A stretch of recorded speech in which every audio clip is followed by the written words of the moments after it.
Good evening, ladies and gentlemen. It is time for another episode of the MLB Guardcast. I am Mike Vorhies. He is the Swiss Army knife, weatherman extraordinaire, resident statistician, and grand wizard, Bryan Shaw. Hi, everybody. Welcome to another MLB Guardcast. It has been an interesting 2 weeks since we last talked to you. An infuriating 2 weeks at one point in time, and then a very good 2 weeks at one point in time, which I guess pretty much sums up this team in a nutshell for the entire season. They can be infuriating, they can be exciting. You can think that they're the worst team in the league, and then you can think that they have the potential to make a run into the playoffs, but seems to be no in between. And we have covered that over the last 2 weeks. If we had recorded, say, before the weekend, you would have seen a very angry individual. You probably would have. Yeah, I know you're talking about me. You don't have to throw me under the bus like that. But yeah, I know you and I were not happy with this team at all. I know Saturday night I was watching and gasping, and I was extremely anxious when your namesake couldn't get the job done, and I unfortunately called him some mean names. Lucky for me, I was half bagged up at Oktoberfest, so I wasn't really paying attention. It was already done at that point, and they had already won. Yes, I know thankfully. we'll talk about B. Shaw.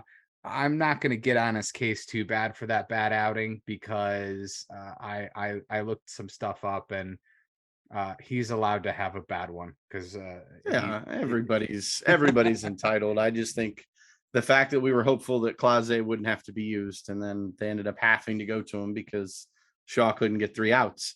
Yeah, but it worked happens. out. I mean, Karinchak did fine the next day. Yeah. But I want to start off with, I think, the biggest news of the last 2 weeks, and that's losing some starting pitching on the same day. Aaron Savali again with forearm soreness, which it does seem like he'll be back soon. Yes. I think he's going to do a long toss, and then he'll start a rehab assignment. Yeah. And then I think the worst of the two, I mean, a guy getting hurt is just a guy getting hurt. There's nothing you can do about it. But when it's a self-inflicted injury, and that's when I have a problem with. And this is already the second time this has happened. Exactly. Zach Plesac punching the mound in frustration and breaking his hand. Keep in mind, he broke his thumb last year. He broke his pinky this time. He broke his pinky. I see. I had heard it was his hand. Well, last year he broke his thumb, ripping his shirt off in rage. I've about had it with him. Yep. He's got to go. I understand baseball is competitive, and I understand that you're gonna get upset at times, but you have to control it. The fact that you apparently can't take off a shirt without injuring yourself, that's a problem. But then to punch the mound because you give up a home run, like, why are you being stupid? You're a Major League Baseball player on a team that's in the middle of a pennant race, and you want to be selfish and injure yourself and now potentially cost your team, because now instead of having 5 starters, we now only have 3. And now we have to rely on 2 guys that I don't know if I can rely on, but it's just kind of like last year when everybody was hurt, where you're relying on Sam Hentges to be a starter. You're relying on Eli Morgan to be a starter. Cody Morris and Connor Pilkington. Yes, he did it. He got it right. Congratulations, Brian. Well done. It only took how many episodes for you to get his name right? I'm so proud of you. Yeah, something like that. They may be good guys here eventually, but they're still a little green. Yeah. And they've performed admirably at times. But as much as we're mad at him and don't want him here next year, you need Zach Plesac now to get you over the hump. Now, given this, they are still in first place. Yes. And they swept the Twins, and a much needed sweep of the Twins. The Twins are now under 500, I believe. They are. They're 4.5 games back. They are swooning. But we've got White Sox are surging. Yeah, they got a team. We got a team hot on our tail. So they have a 2.5 game lead. Am I right there, Mike?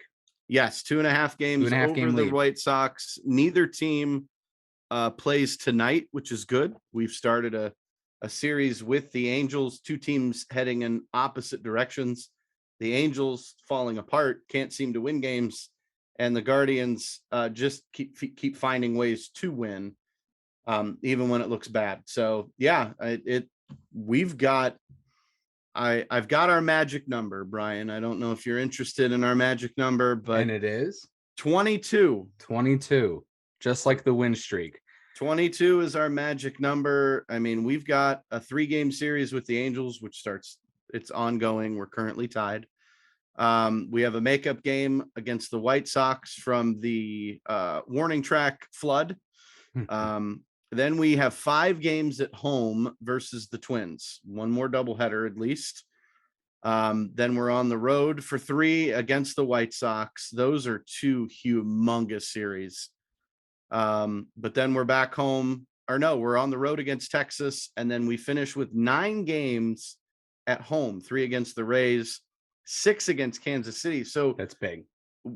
Finishing, we have 9 games at home. I mean, we, of the 3 teams in this division race, we have the most games left at home.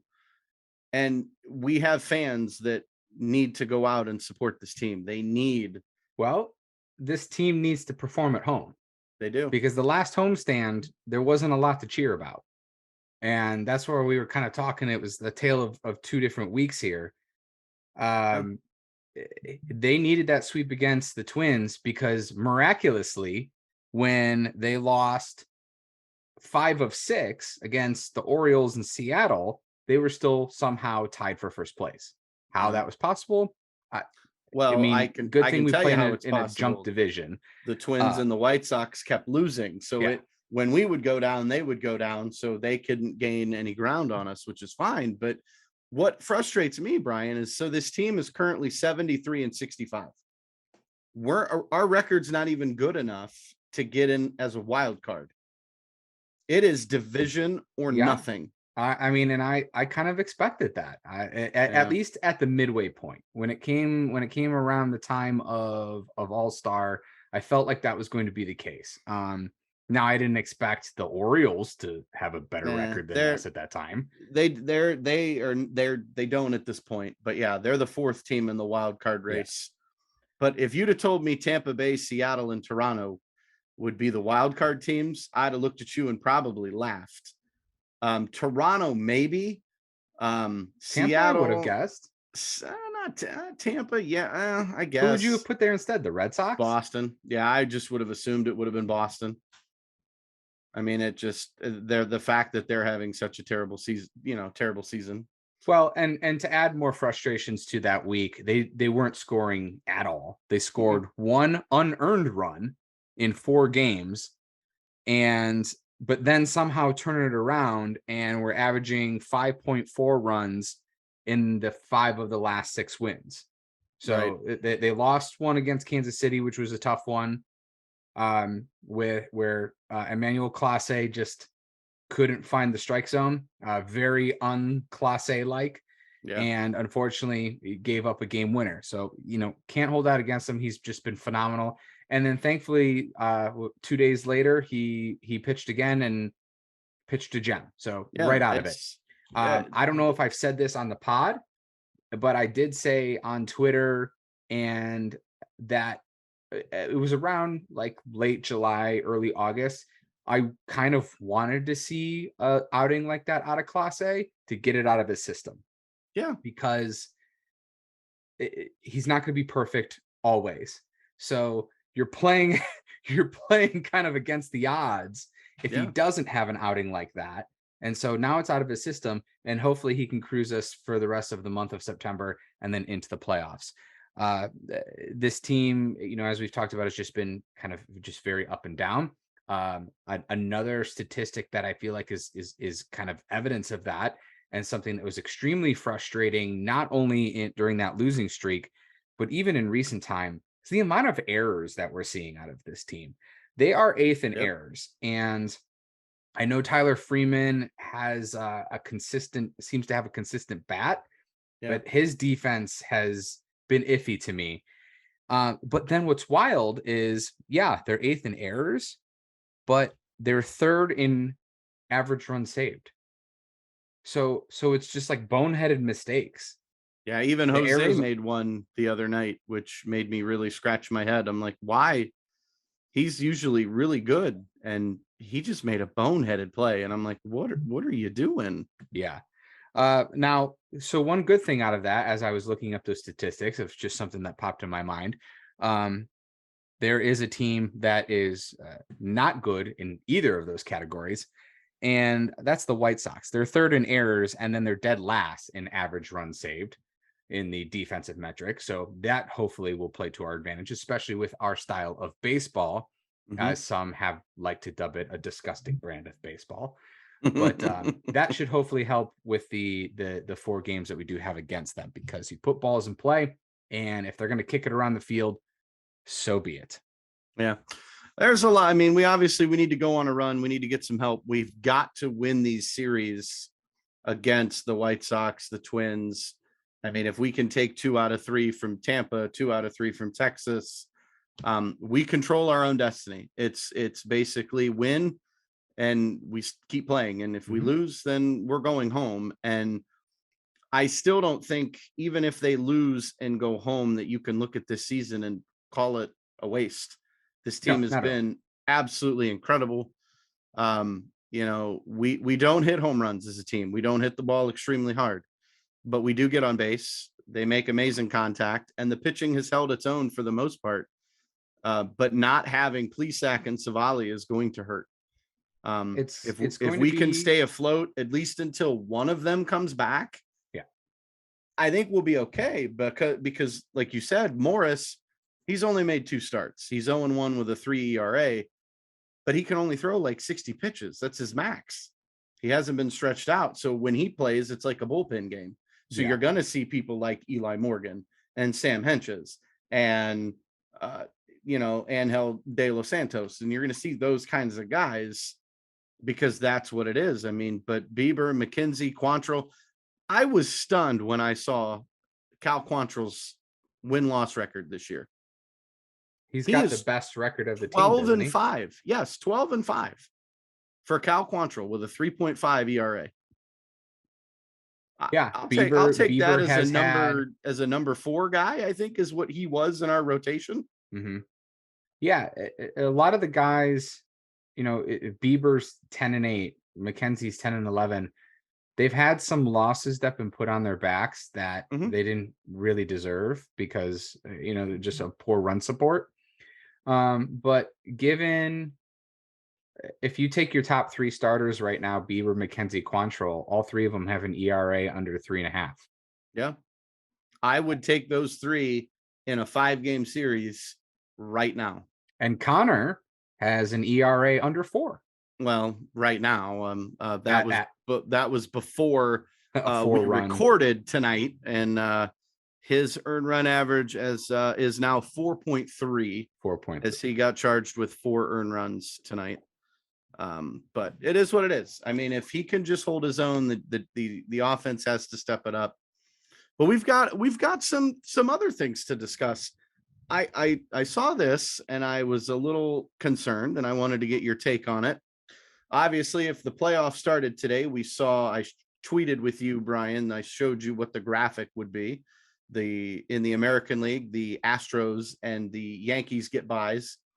The Guardians would open against Toronto. I really like our position there. I would not want to play Seattle because not again. Saw what they did to us, and I don't think we're ready for Seattle. I think we could beat Tampa or Toronto. I think we could beat Tampa. I mean, if I'm looking at some of these wild card teams, well, we'll find out. We'll find out with Tampa coming up here soon. Yeah, it's going to be another potential preview. Yeah, I think they could win that first series, that 3-game series. That's possible. They can get hot in a 3-game series. We've seen that, especially sweeping the Twins.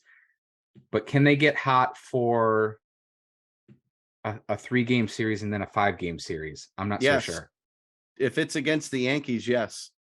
because you just don't pitch to Judge. You don't pitch to him. You walk him every time he comes up. I don't care.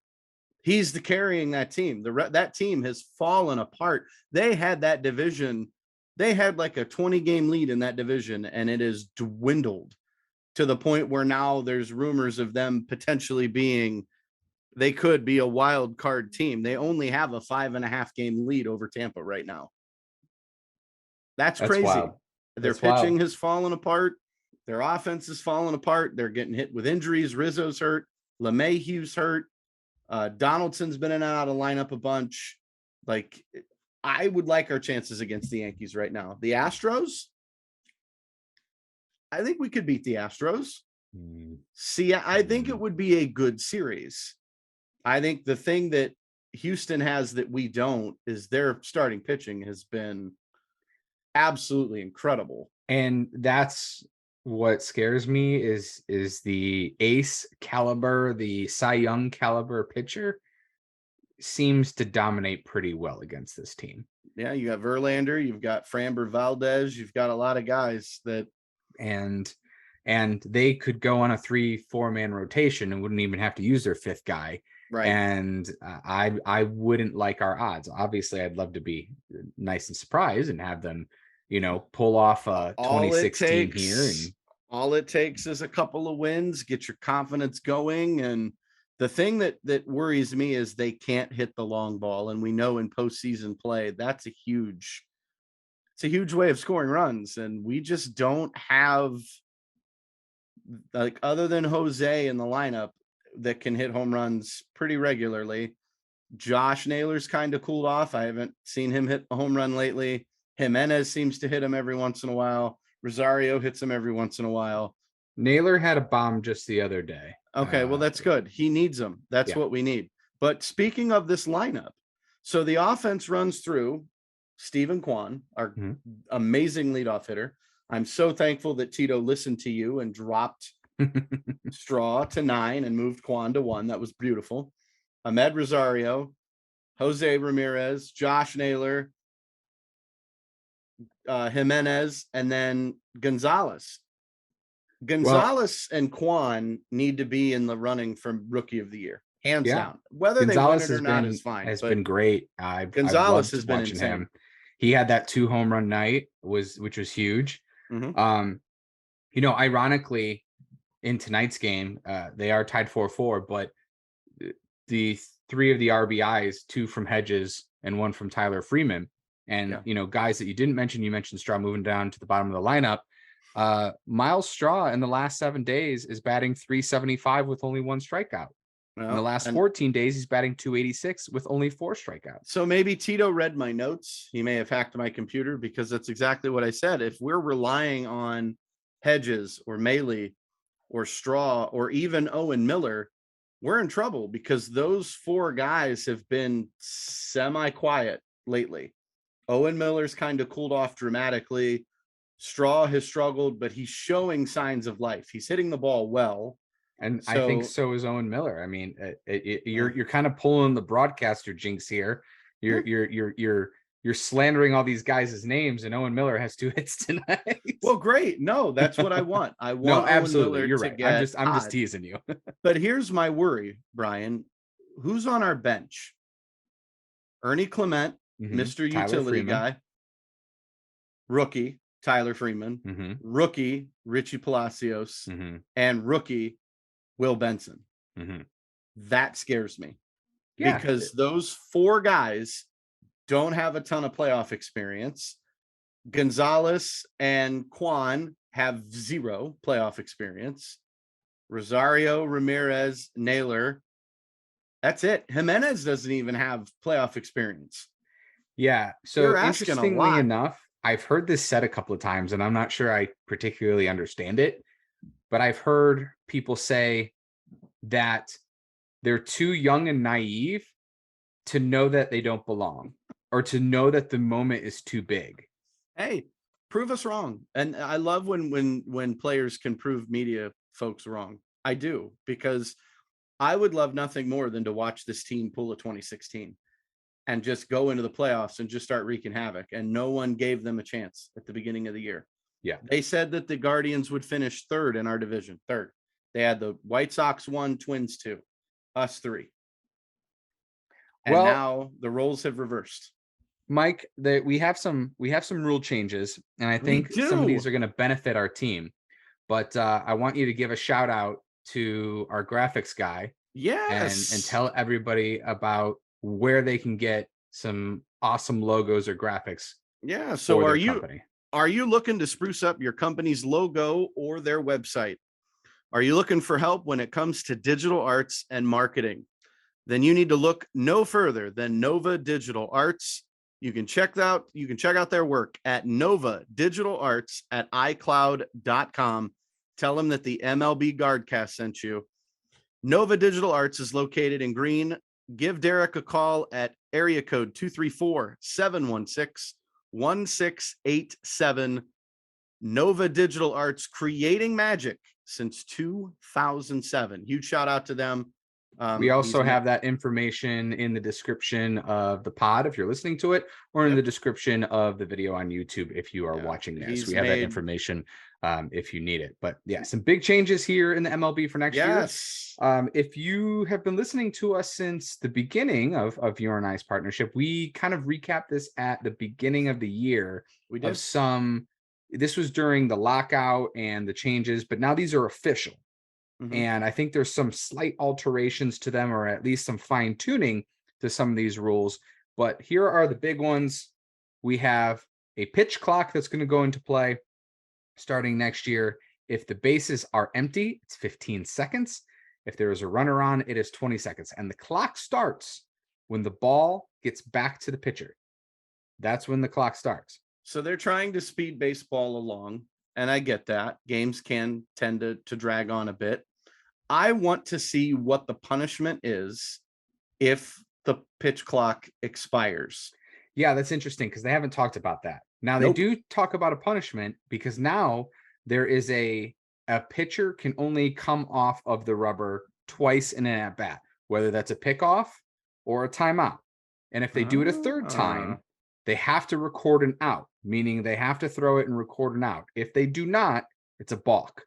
So I'm guessing, I take that back. I do know what the penalty is. Okay. If it's the batter's fault, it's a strike. If it's the pitcher's fault, it's a ball. We are going to see a whole lot of fun next year. And then you have the shift ban. So 2 infielders on each side of second. Thank you. Both feet on the dirt for the infielders. Thank you. I think this is going to help the Guardians, and I have some stats to back it up because, of course you do. You are the resident statistician, Swiss Army knife, grand wizard. So who would benefit the most, Brian, from no shift? The most, I'll do this in order of most. If he's back with the team next year, Nolan Jones hits 156 higher without a shift. That's a lot. In second, Andrés Giménez hits 108 higher without a shift. Yeah. That's a big one because he's already batting close to 300. Yeah, he is. Now, I'm not saying he'll bat 400 because this is shift versus not shift. Right. So his not shift batting average is say like 250. His not shift batting average is say like 350, whereas his shift batting average is say like 250, something like that.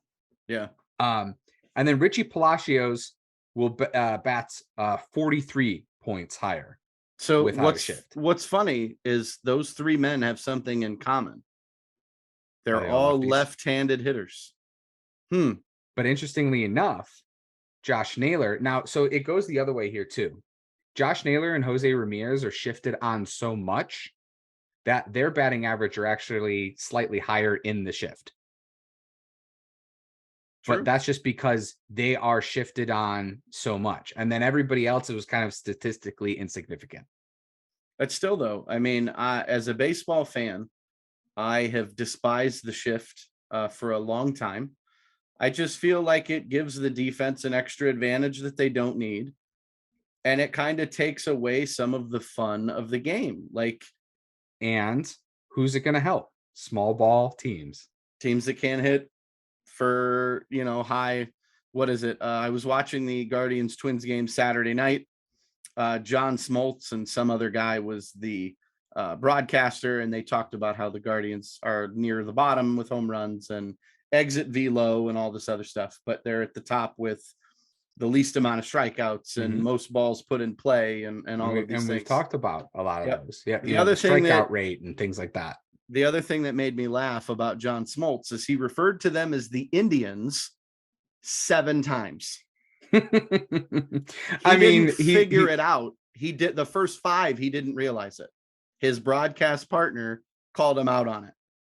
I'm not surprised. I mean, I just laughed. This guy has been in the league for a long time. He pitched against and that's the Indians. why he called them the Indians, of course. I mean, Hammy does it 10 Hammy times has a game. slipped up. Yep, Hammy has slipped up a few times. But I just thought it was funny that he didn't pick up on it for the first few that he did. And then it became a running joke by the end of the game. But put a little counter on it. Yeah, exactly. And so we're going to ban the shift. Is there any other big news? Another big one, and I think this will again help the Cleveland Guardians. We're going to have bigger bases. They're going from 15 inches to 18 inches. Now, this is supposedly done for player safety, specifically first base. So the first baseman will be 3 inches closer to the infield and give more space for a runner to run from first base. But in that case, you think, well, then why not set up a safety bag? Basically put a second first base in foul territory and let the first base runner run on foul territory, and they could be on the bag, like in Little League or softball or something like that. Makes sense. But given that the bases are going to be 3 inches closer together because they're bigger, you're going to have more steals. Who steals a lot? Who's a fast team? Cleveland Guardians. And since you can only pick off so many times, you get those 2 pickoff attempts, and then you go. Yeah. There's some interesting rules that I think are going to help this team next year. Next year is going to be a lot of fun. Now, something big about next year, Brian, that I was not aware of until yesterday. Tito Francona's contract expires at the end of this season. He'll be back. Here's my question for you. He does have some interest coming back. We know that Tito is getting up in age a little bit. Let's play devil's advocate for just a second. If Tito does not come back, who's your manager next year? I have to go with Sandy. You think Sandy is the guy in waiting, not DeMarlo Hale? It could be DeMarlo. I mean, because he did step in when Tito was stepped away last year for a period of time. I don't know. I mean, I guess I'd be okay with that if the rest of the staff stayed intact. I guess that that would kind of make sense. You make your bench coach your manager. Yeah. It's hard to judge DeMarlo off of last year, given all the injuries and things. Right. So, but Sandy also stepped in at times. I believe the previous year he did, and the players absolutely adore him. So, I think there's an in-house candidate, and I would rather go with an in-house candidate and not rock the boat too much than go outside and completely revamp the coaching staff. Now, I do think Tito will be back next year. However, next year might be his last year. I agree. I think I forget who I was talking to. I said it all depends on what this team does. Mm-hmm. If they go and win a World Series, I can see him not coming back. I could see him pulling the Peyton Manning, Brett Favre, win it, and just walk off and be done. But then I feel like if they even get close, he might still have that itch and be like, I'm going to give it one more year. It's possible. But he'll be back next year. I agree. I think it's fun to kind of look at the devil's advocate sort of thing. I mean, we got some games left. Magic numbers 22. If you have not been watching the Guardians, shame on you. What are you doing? Like, this team has been nothing more than a roller coaster of emotion. They have. For both Brian and I. multiple texts of angry emojis and GIFs and all sorts of things. And like I said, I want them to perform at home because there have been some decent crowds at home, and Yeah. it feels like every weekend they're putting up stinkers. And you know, and I don't blame people, but we have some big series here coming up soon. You know, I wanted to get one more thing in. I had mentioned at the beginning of the show, and talking about Tito and Tito's favorite guy. As you said, my namesake, Mr. Bryan Shaw. I know you were talking about getting mad. You were very mad at Mr. Bryan Shaw, and so was all of Twitter the other day when he gave up like 4 or 5 runs in the they were up 4 runs. However, I want to point out, which nobody ever does, they only get mad at him when he does bad, that in August he had 9 appearances and only 2 earned runs. Yeah. Before the meltdown the other day, he went an inning scoreless versus Kansas City, which was in a high leverage situation when they were up 2-1. The one that Class A ended up not being able to get it done. And then he threw a scoreless inning versus Seattle as well. So like it's he's kind of one of those guys where like when he's doing his job, and I guess that's with any reliever, right? You know, it's almost like an offensive lineman. When they're doing their job, you're not going to talk about them. But when they're messing up, you're going to lose it because you notice. Yeah, I mean, we know that this bullpen has been dominant. The back end of this bullpen with Stefan, Karinchak, and Clase have been lights out. Henches has been great. Morgan has had his moments of brilliance and then moments of complete. Early season, he was phenomenal. He was called the weapon, and then something happened and he's kind of lost it. Angel De Los Santos, what a addition he's been. Yeah, he's been really good. Nick Sandlin sucked at the beginning of the year. They sent him to AAA and he has figured it out. He looks good. And yes, one bad outing from Bryan Shaw does not mean that he will never pitch again. But you know, you can't be putting him in 1-run games. I'll agree with that. Absolutely. It was a rough night and he had a bad night, and we've all had bad nights here and there. And I mean, they had that streak there for a while where it was something like 20 plus 30 and 1/3 innings, 30 and 1/3 scoreless innings out of the bullpen. Guys, and we even had the situation. We only have a couple minutes left before we let people go here, but let's talk about Karinchak real quick and the hair incident. Hairgate by Rocco Baldelli. Baldelli. I mean, come on. God love him. He's trying. He's looking for anything, but it looks weird that Karinchak consistently goes to his hair a lot. Well, and then goes to the rosin bag. Exactly. He's getting something out of it. He's getting sweat out of his hair. He's dripping sweat. I think I've said this once before, and I hate to talk about Trevor Bauer because, you know, he's kind of a D. Fill in the blank. But he has a video that he did on like an MLB broadcast. Sweats up his hand, gets rosin, and the ball is sticking to his palm. Hands up with just sweat and rosin. Yeah. So Karinchak's running his hands through his sweaty hair, tosses the rosin bag, gets a little extra stick on his fingers. I just thought it was bad gamesmanship. Tito wasn't impressed either. Tito was irate, and but I don't blame him. Because what did Karinchak do? He got out of the inning, and they rattled him. Yeah, it worked. But we're not done with the Twins yet. So Karinchak will have another say, I think, before this is all said and done. Yeah, Bryan Shaw, where can we find you on social media? We're MLB Guardcast on Facebook. I'm Bryan Shaw on Facebook. Weather Shaw, WXSHAW on Twitter. We are, I believe it's the opposite, Guardcast MLB on Twitter. And Mike, how about yourself? I am at Mike Vorhies on both Twitter and Facebook. Share us. Come find us. Share us to your friends. We are officially on all the platforms now. We are. We had a little bit, but we're on Spotify. We're on Apple Podcasts. Yep. We're all over the place. We're on YouTube. If you are listening to us on a podcast, we're on YouTube as well. If you're watching us on YouTube, you can listen to us on Spotify, on Apple. We are in all the places. It just took a little bit to get established with the new name. It did. They want to make sure that we're legitimate and we're not just I don't know, Couple putting of out couple of political schmoes. propaganda, I suppose. Well, you know what? But we're here, and we're not going anywhere anytime soon. So, Guardians we'll be back very soon. We're going to be talking about some games. We're inching closer to this playoff push, guys. If you haven't been watching, start now. It's never too late. The bandwagon's got plenty of room. The next 2 weeks are going to be spicy. Guardians fever. Let's go. I'm all in, Brian.